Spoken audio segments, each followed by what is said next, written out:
I shouldn't lose my self-defense rights because the government's forcing me to wear a mask. We're the Armed Attorneys. We're on a mission to make life for the law-abiding gun owner a little bit easier by sharing fast and factual gun law information.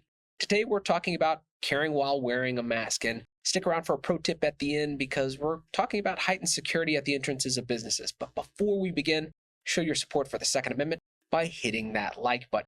And to kick things off, Emily, what are the kind of assumptions we have to make when we're discussing this topic? Right. I mean, just our baseline assumption here, we're talking about carrying guns and wearing a mask, is that you're carrying legally.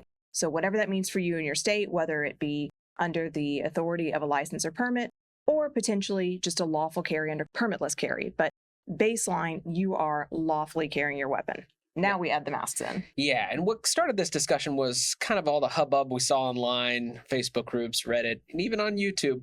And I believe it started in the state of Illinois with, hey, you'll be charged with a Class D felony if you're carrying while wearing a mask. And as we know, that may not apply to all the states. And what we have found based on our kind of cursory research of this issue, and again, we're licensed in the state of Texas, but the vast majority of states do not criminalize carrying while wearing a mask. And in fact, there's just a handful. So what would you say is that first category that we're talking about, Emily?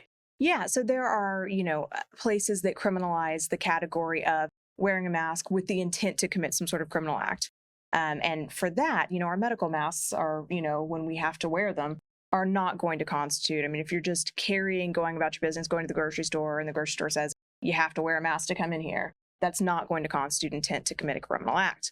But then we have two places where actually it does appear, and again, we are not licensed in these places, but it does appear as though the law could be interpreted to criminalize just your average carry while wearing that medical mask. And those places are the District of Columbia and the state of Illinois. Yeah, and I think as gun owners, we have this kind of inherent feeling like I shouldn't lose my self-defense rights because the government's forcing me to wear a mask. And so what we look at in all those other places, places not the District of Columbia, not the state of Illinois, there wouldn't be a criminalization of just simply carrying while wearing a mask. But going back to Emily's point, if you put on a mask with the intent to go knock up a liquor store or go burglarize a building, that could be a crime, and that is a crime in quite a few states. So as long as you're intending to carry for self-defense purposes, you're not out to commit a crime, you shouldn't have an issue. But that brings us to our pro tip of the day. Emily, why don't you kick us off?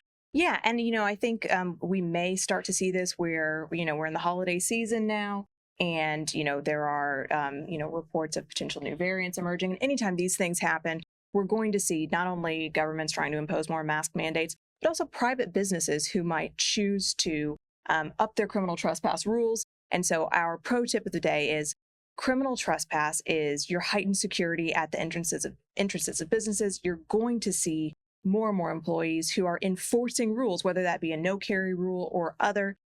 If the person has apparent authority for the business, make sure that you are respecting their criminal trespass rules. Tell them you don't like it with your money, go spend it somewhere else. But in most places, here in Texas, if you disobey that criminal trespass based on having a firearm, you're committing an arrestable offense, and it's something that could risk your handgun license if you have one. So it is important to be aware of those who have apparent authority and, like I said, vote with your dollar. Well, we hope you enjoyed this content. If you did, consider subscribing, hitting that like button, and help us fight the anti-2A algorithm by sharing this video. And as always, please question and comment below. And until next time, we're the Armed Attorneys.